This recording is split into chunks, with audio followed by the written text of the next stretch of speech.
All right, so some practice problems. Hopefully you were able to do these on your own, and now you're just checking to see how you did. So here's your formula.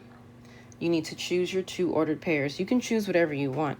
I would avoid the negatives because sometimes we mess up with integers. So I'm just going to pick the first two. So this will be my x1 and my y1, and this will be my x2 and my y2. So when I plug it in, I get 3 minus 5 over 7 minus 5. So 3 minus 5 is a negative 2. And then 7 minus 5 is positive 2. So when I reduce that, I get negative 1 over 1. Or you can just call it negative 1.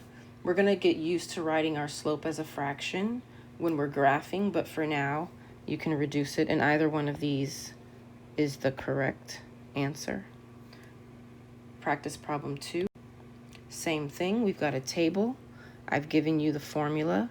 I don't like these integers, so I'm going to do x1 here, y1, and then x2, y2. So when I plug it into the formula, I get 10 minus 6 over 1 minus 0, which gives me 4 over 1, or 4. That's my slope.